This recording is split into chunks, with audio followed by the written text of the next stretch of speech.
On today's episode, I'm sitting down with someone very special, my future father-in-law, Ron. Ron has been a part of my life for the past 7 years, and not in a distant once-a-year holiday dinner type of way. He's opened up his home to me, we've shared meals, laughs, long talks, and probably a few moments of side-eye too. He's the type of person who doesn't say a lot unless it matters, but when he speaks, you listen, because it's coming from experience. Ron spent years working as a mechanic for Honda and then made a major career shift into the tech world, proving that reinvention doesn't come with an age limit. He's a dad of 2, a husband, a grandfather, and someone who's navigated divorce, fatherhood, and ultimately finding love again in a way that changed his life. This year, he retired, but not in the sit back and relax way. After surviving colon cancer and undergoing major surgery, he made a complete lifestyle shift, dropping over 60 pounds. Dedicated himself to fitness and even connecting with pro athletes in the bodybuilding world. In this conversation, we talk about all of it, from career pivots to parenting through tough seasons, from finding love again to finding peace in the gym. And yes, we joke around because that's what we do. But this one is full of wisdom, growth, and heart. If you've ever wondered what resilience looks like in real life, this episode is it. Let's get into it. All right. First question. What did you think when you first met me? This is supposed to be the easiest question. That was the easiest question? Well, I didn't know you, so I really had no judgments or predetermined ideas about you. Okay, so after you got to know me, did I pass the vibe check? Sure. What does that mean? Well, yes. Okay. I'm nice to you, so that means you passed. I guess I'll take that answer. Be honest. Who's funnier, me or your son? Me. You're not in the equation. Well, you're both funny in your own way. You can't use an easy answer. Yeah. Well, that's a hard choice. Who makes you laugh more? Well, you do. Because Sound funny. All right, we'll take that answer. What's it really like having a bonus child? Did you expect to have me around for this long? I figured girls would come in and out of his life, but I'm glad you stuck around. Aw. Were we fun to live with? Sure, you were okay to live with. It's not that you were a problem. He's like, I'm not saying yes or no. Well, the point of this episode is to learn a little bit more about you. So we're going to start with some career questions. Let's go back to when you were a mechanic. What drew you to become a mechanic in the first place? Well, when I was young, I liked doing things with my hands. I always took stuff apart. Didn't always get them back together, but I liked taking stuff apart. So, that from that point, my dad figured out that I would do good in that kind of job. Nice. And sort of led me in that direction. So we know that you worked at Honda for years. What was that like? The early years were a lot of fun. Because Honda was a young company. Even though they were in the American market for a few years, they really didn't take off until late 70s maybe. And then, as the dealership grew, things got to be, crazy. So after a while, you left. Do you remember what made you leave Honda? Yeah, I was there, I forget how many years, but for a long time. And of course, like everything else, things change. Yeah. And not always for the better. I figured out that I didn't want to be lifting transmissions in and out of cars the rest of my life. And then I decided to pursue other avenues. I think that's really awesome. A lot of people kind of stay stuck in one place a long time and they don't make that jump. So making the switch to tech at PPL is a huge deal. How did you feel at first starting over? Well, actually, I started off at Bethlehem Steel. Really?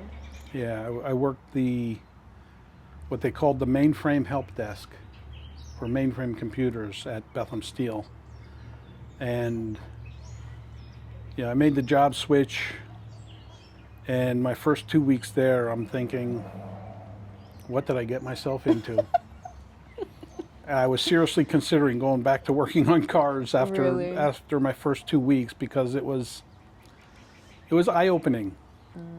But after those 2 weeks, the other people in the help desk, as I got to know them better, I started learning a lot more and quicker to where it made the job a whole lot easier. With that being said, what advice would you give to someone who's maybe scared to make that career pivot and even later on in their life when they might have been somewhere for, years? It's really hard, and there's a lot of pressure on you if you're working a job that you don't like. It's you come home, you're miserable, and all you can think about is, God, I got to go back to work tomorrow morning again. Yeah. So it's either you live like that for a very long time, or you decide, listen, I need to make a change, and just do it. That's good advice. I love that. So we know while all this was going on, you obviously were a dad. What does being a dad mean to you? Everything. One of the happiest moments of my life, having my children. I love that. And you're a great dad, so you definitely embody all of that. Now, during this time, we know that there was something difficult going on in your life. And we just want to ask, what do you think was the hardest part about going through a divorce while having 2 young kids? Well, at the beginning of my divorce, I was very angry. And that anger spilled over onto them. And I regret that to this day. But somewhere along the line, I figured out that I needed to do the right thing and forget everything that was going on. Yeah. And just let things happen and then take care of them. Yeah. They became my number one.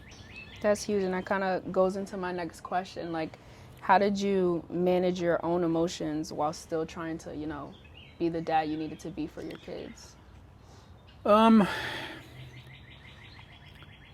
There were times when I just needed to walk away, go downstairs, go into the garage, Yeah. Vent to myself, and then come back as normal as I could when I came back upstairs. Yeah. And I think a lot of people can relate to that. Sometimes you just need to step away. A lot of times we don't really know what we're even feeling. So, trying to convey that and still hold that in around other people is probably the hardest thing that we all have to go through on a daily basis. Oh, yeah. I mean, along with the anger, I also felt a lot of guilt because, it's of course not a one-way street. Yeah. And I felt like a failure. And that's huge to admit, and it shows that like you did take that time to sit with your feelings and kind of walk through what was happening. And we now know, obviously, you are remarried and you have a beautiful family. So can you kind of like talk us through your mindset of like kind of getting ready to go out and date again? 5 months after the split, maybe somewhere around there.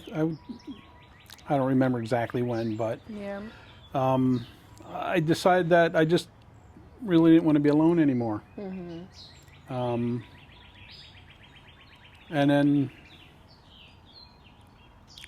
I met her, and we just started, seeing each other here and there, basically. Yeah. That had to be exciting. Like, is meeting Steph what made you believe in love again? Yeah, I mean, it was a situation where we both came from broken marriages. And I like to believe we healed each other. Yeah.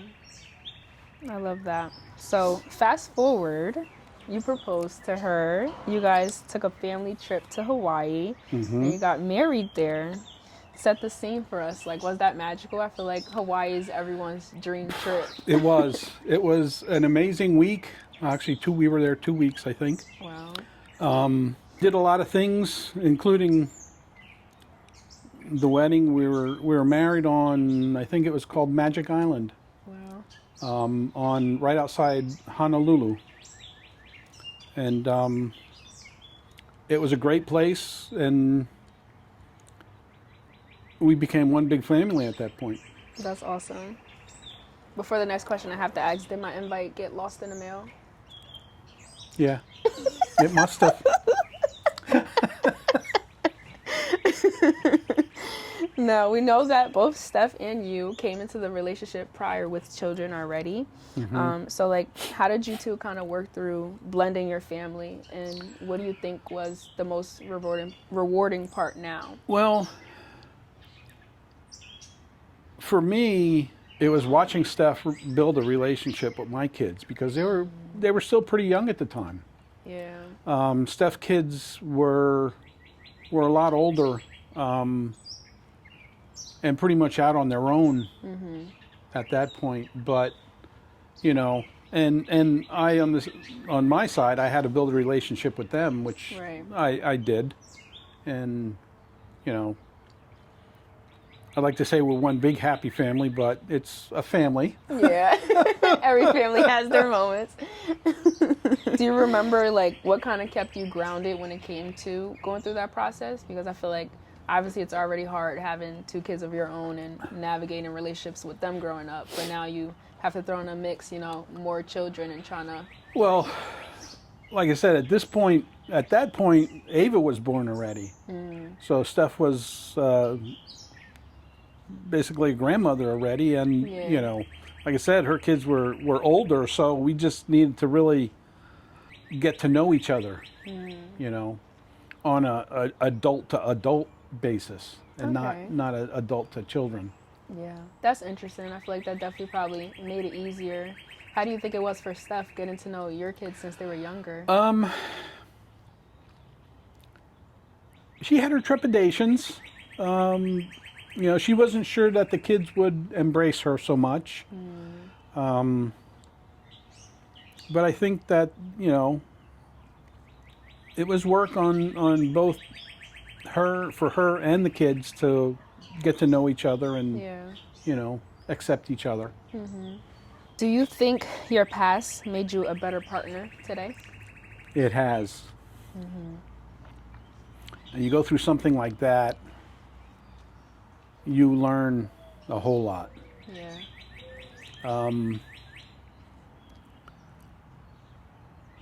And not necessarily right and wrong things, but just getting to know each other better. You know, being able, you know, I could talk to Steph like I've never been able to talk to anybody else. And I think that's key. Yeah. Yeah. That's huge. Communication, I feel like, is downplayed a lot of times, especially with my generation. Like, no one knows how to talk to each other anymore. We're always on our phones. So I feel like it's kind of harder now to build those relationships, like, rooted in communication. Right. So that's definitely huge. That makes a big difference. So along with family things, we know you recently had a major health scare. Can you talk about that moment and what shifted for you? Yeah, I'm so glad that I listen to doctors when they say it's time for your colonoscopy. You know, when I was younger, I would just blow, you know, blow stuff off and really not worry about it. But the doctor said, come back in a year. We'll need to see you again in a year, because he saw something, and he did a biopsy, and it came back benign at the time. Yeah. But said, nothing to worry about. We'll see you in a year.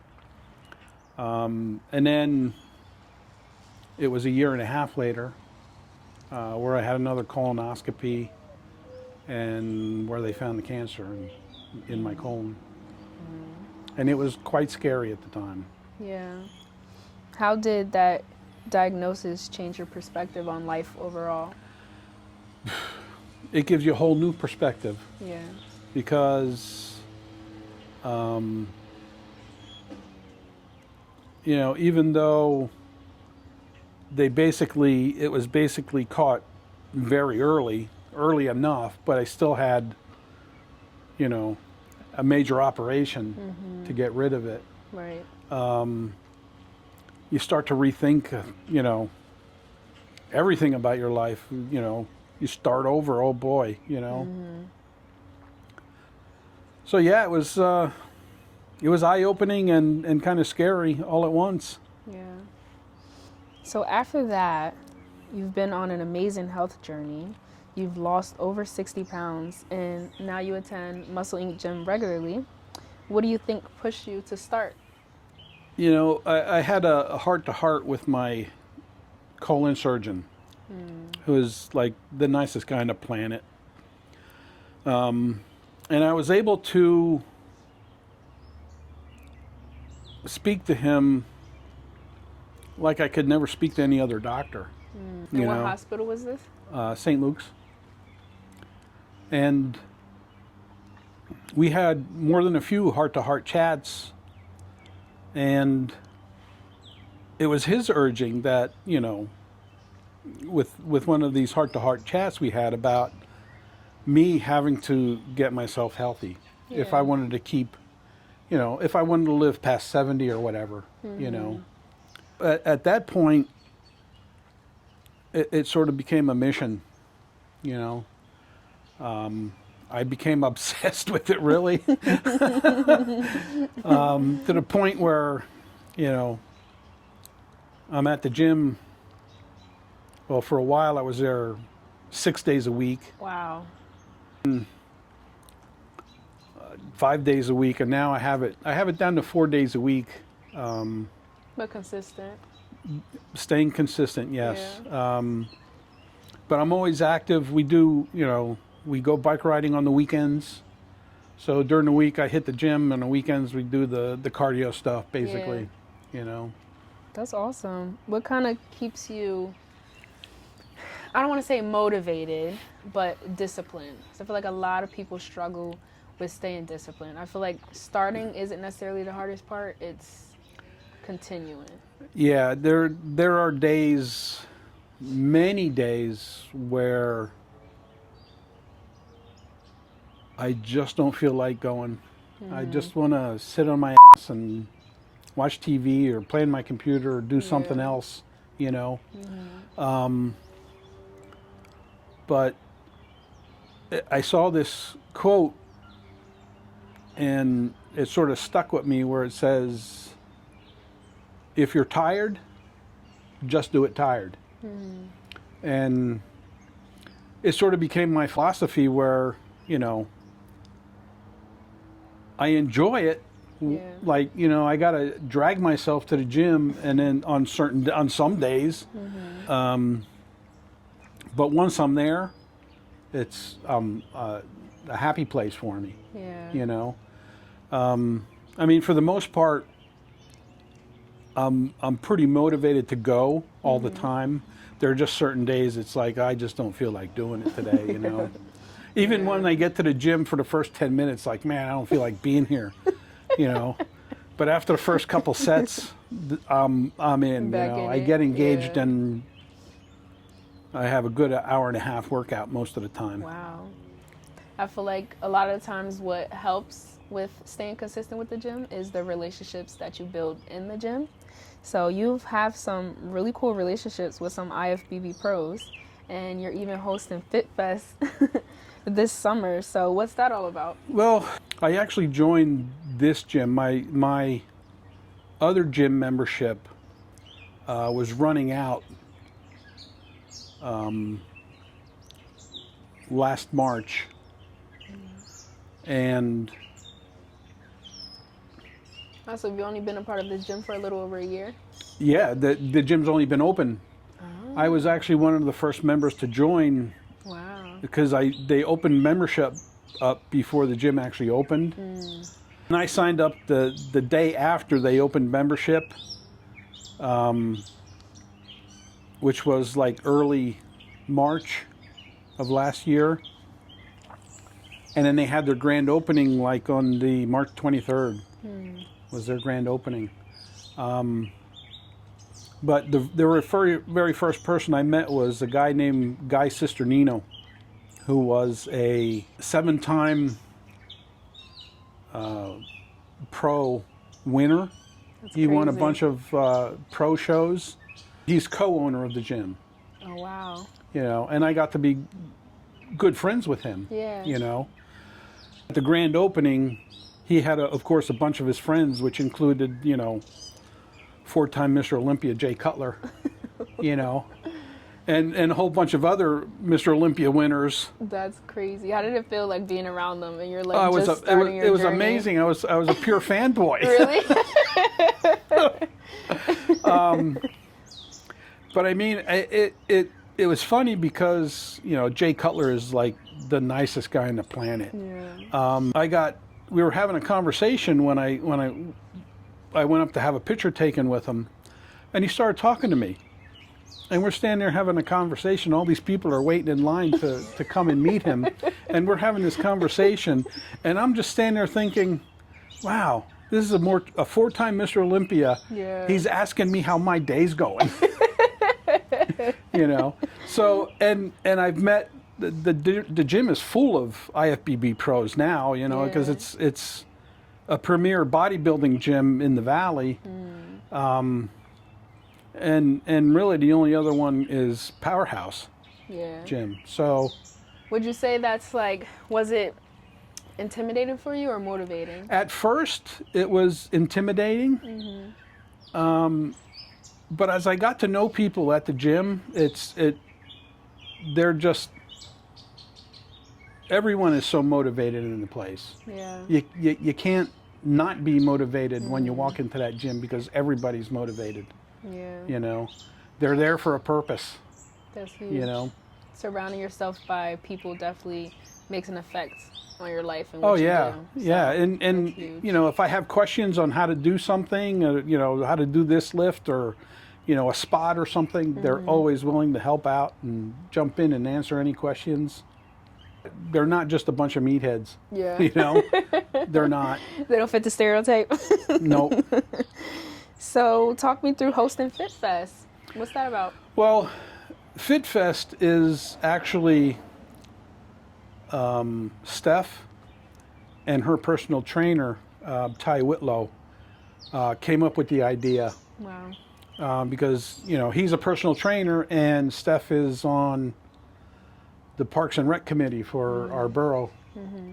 And they thought it would be a great idea to have something pertaining to fitness at the park. Right. You know, then it started getting bigger and bigger. It's 2 weeks from now, and we're sort of anticipating what's it really going to be like. We don't really know. Yeah. We have between personal trainers showing up to teach, you know, classes, yoga classes, aerobics, Pilates. Wow. Sounds really fun for the community. Yeah, and we have a bunch of vendors coming. We have a couple massage therapists going to show up to give massages throughout the day. Oh yeah, yeah. I'll be there handing out. I got a sponsorship from Element Hydration. I buy so much of their product that I became an insider, you know, where they send me all kinds of stuff. And then when I retired, Jordan let them know that I retired. Yeah. And they sent me a bunch of stuff. Here, happy retirement, you know. That's awesome. Yeah. So I spoke to them and I said, look, I got this Fit Fest going on. We're expecting this many people to show up. So they said, yeah, we could probably help out in some way. Let us get back to you. A week or so later, they sent me an email saying they're sending us some sample packs. Wow. You know. And I thought, oh, that'd be pretty cool. We can hand out sample packs. Yeah. Well, here they came. It was a box, two big boxes of about 200 sample packs that total about 1,200 packets of hydration drink. You know, it's like, oh my God, these guys are amazing. You know, and then we got a bunch of donations from like the restaurant store. Donated a bunch of cases of water for us, and Nice. you know, there's local businesses stepping up. Yeah. You know, I did their website for Fit Fest and also the Instagram account. That's huge. Do you think this will be something that you guys will do annually? We're hoping it gets that big. We're hoping that it gets big enough to where we can register a nonprofit group. Nice. To where we can go after the bigger businesses like, you know, like St. Luke's or Lehigh Valley Hospital for donations. And it'll allow us to go to a bigger venue, Yeah. you know, because we thought about having it at Wind Creek Event Center, Right. you know. That would be awesome. And we're hoping it gets that big, Yeah. you know, but this That is would a be start. great. I feel We'll like see. there's not a lot of things like that around here in the area. There's not, no. You know, we want it to grow and grow, but you know, it's always the first step. We'll see what happens in 2 weeks. Well, what's one piece of advice you give to someone who feels like it may be too late to start that health journey? That it's never too late to heal yourself. You know, of course, given that you don't have, you know, some kind of fatal issue going on, but Yeah. you know, if you're struggling with your weight, you know, your diabetes, stuff like that, it's all you got to do is apply yourself and get enough motivation to where you start moving, because that's key. Just have to keep moving. Yeah. Good advice. Looking back on everything so far, what's one thing you would say that you're most proud of? My kids. I think between me and their mother, they are pretty much the one thing we did right. You know, I mean, they're not typical of today's youth. You know, they carry themselves well. They respect their elders. They've both gone to schools to where they learned their craft, and you know, they apply it, and they just turned out to be good young adults. Yeah. And your son picked me, so you know. So you have a lot of titles when it comes to family. You're a bonus dad, you're a real dad, you're a grandpa. How does it feel after all the different versions you've been of yourself throughout your life to be this version of you today?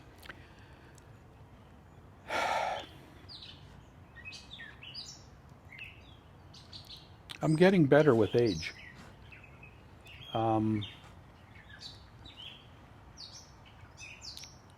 10 years ago, 15 years ago, I could never picture myself being where I am. 15 years ago, I thought I'd be working the rest of my life. Never thought I'd be able to retire, you know.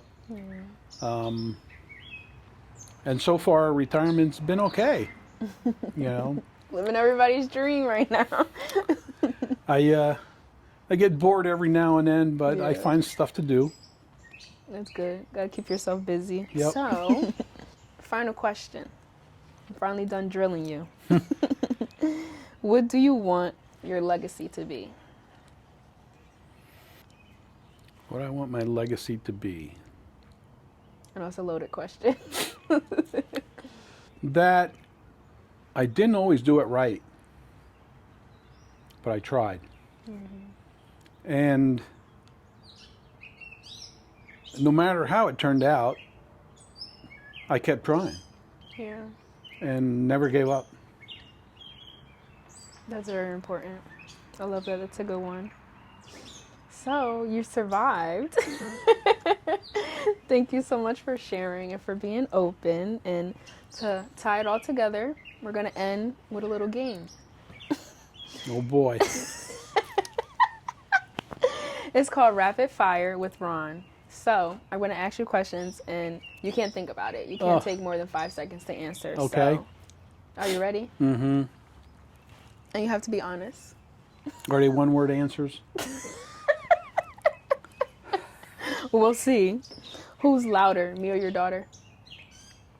You. What's the worst dad joke you've ever told? I've never told the worst bad dad joke ever. We'll count that one. What's your favorite cheat meal? Pizza. That's a good one. If you could trade your motorcycle for anything for a week, what would it be? Whew. Your time's running out. Vacation in Bali. It wouldn't be my wedding dress. No. What's your dream destination trip? Oh, there's so many.